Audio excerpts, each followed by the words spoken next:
And welcome back. Talking about the situation over at Toyota with the millions of cars being recalled. Big day on Capitol Hill. The president of Toyota and actually the grandson of the founder testified and talked about what may have caused all of these. And, of course, we had very emotional testimony as well from a local person who lost 4 family members in that car. Let's listen.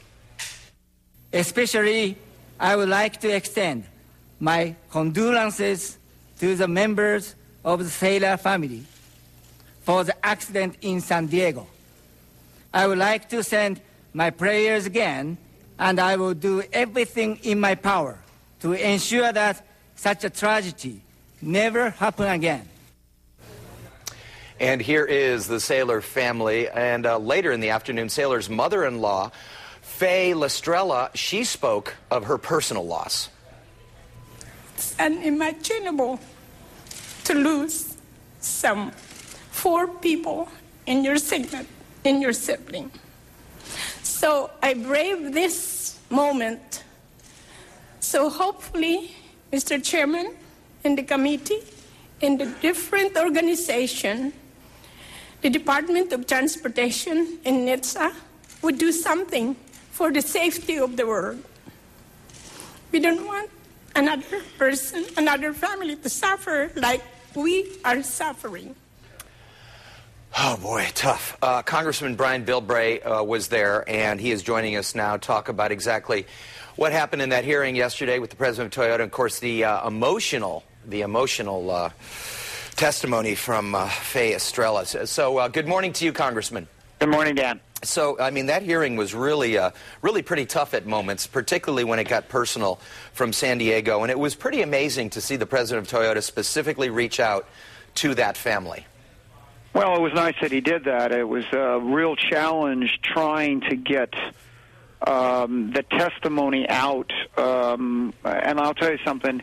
You had the emotions, and then you had the huge gap of not just language, of culture, of trying to get people to communicate. And I'll tell you, you really are hit with the fact of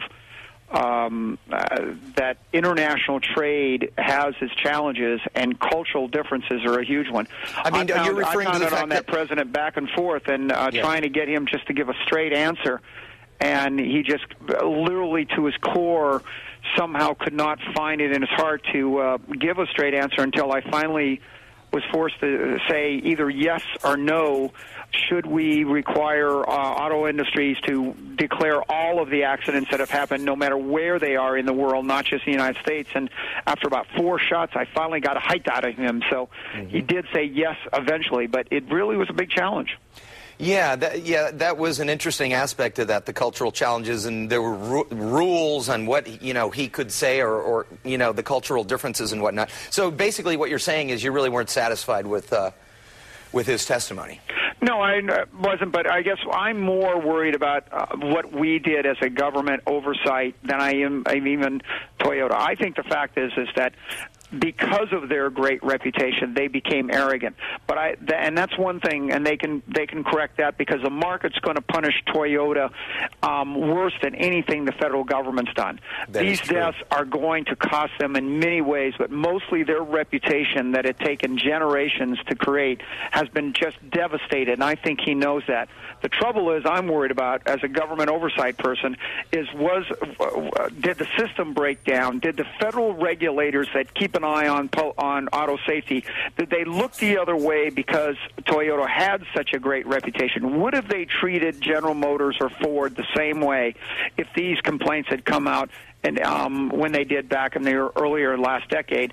And I think not. I think that they were a victim of their own great reputation, but I think it was because people looked the other way and assumed that any story about Toyota must have been overblown because the bureaucracy assumed Toyota was on top of it. Because they had such a great reputation. Hey, listen, we have a soundbite queued up right now from you yesterday, and we wanted to play that so the folks at home could see what happened inside the committee. So let's listen to that.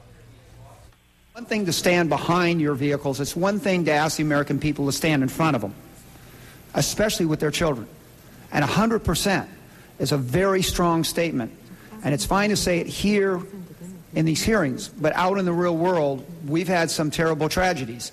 I just want to make sure, as being a representative in San Diego, where the tragedy that finally opened up this book caused not only Toyota, but the American community to be willing to ask the tough questions that I don't think have been made.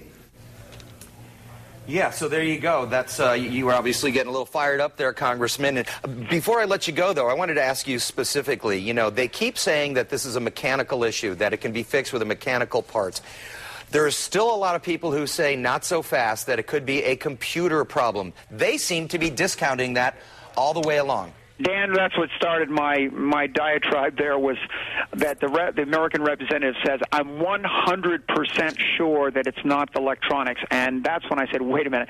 It's easy for you to say 100%, but are you willing to stand in front of the car and with your children? Because that's what you're asking the American people to do. I think that they need to question themselves more. I do not see them looking at their own system and really questioning their own corporate culture.